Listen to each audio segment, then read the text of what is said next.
Kwa jina naitwa Kamishna Rashid Mzee Abdalla, mkuu wa kikosi cha zimamoto na uokozi Zanzibar.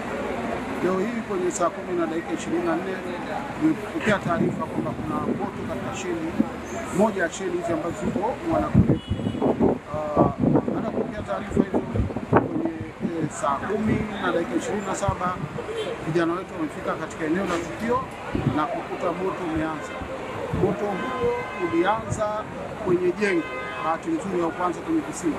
Moto umeanza kwenye jengo ndani na inachosemekana kutokea shoti ya umeme ambao ulikuwa generator tumekuta hapa linawaka. Kwa hiyo ile generator mle ndani imesababisha shoti, si kwenye generator bali kwenye jengo. Na bahati mbaya kabisa ambalo ni jambo kila siku tunalipigia kelele, ndani ya hiyo moto ilipotokea kwenye hilo jengo kulikuwa na vidumu vya petroli. Kwa hiyo moto ulifanya umekuwa mkubwa. Matokeo yake kuna pikipiki pale kama unavyoona 3 zimewaka moto, kuna mafriji mawili yamewaka moto, kuna generator ndogo moja imewaka moto pamoja na gari. Bahati nzuri baadhi ya raia wema waliwahi kufika na askari wengine wa vikosi walikuwa around hapa, wamefanikiwa kutoa baadhi ya pikipiki na gari ambazo zilikuwa zimepaki katika eneo hili la petrol station.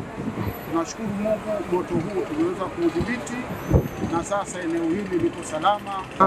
Kwa wamiliki pamoja na wananchi, wito wetu mkubwa kwanza, kuna sheria ambazo zinagavana masuala ya kupaki kwenye shule.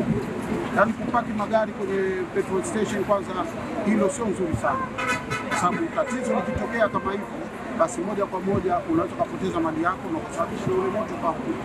Lakini kwa wale ambao wanamiliki petrol station, suala la kuweka ndani vidumu vya mafuta, sio petrol station, hata nyumbani kwako haitakiwi. Hapa pana visima vya mafuta, kwa hiyo mafuta tulitegemea yawekwe chini ingekuwa salama zaidi. Lakini hayo machache yaliyowekwa pale ndio yamesababisha moto huo. Baada ya shoti kutokea, yale yamezidisha ule moto mpaka kusababisha vitu vingine kutokea. Na lingine zaidi tu na wasihi wananchi, inapotokea ajali haraka sana watukujiwana. Hili tukio la leo ni kwa sababu wananchi wamewahi na sisi tumewahi. Wananchi wangechelewa kutoa taarifa, wazimamoto wasingejua kwamba kuna moto. Ungechelewa kufika hapa, kungekuwa maafa makubwa sana. Asante sana.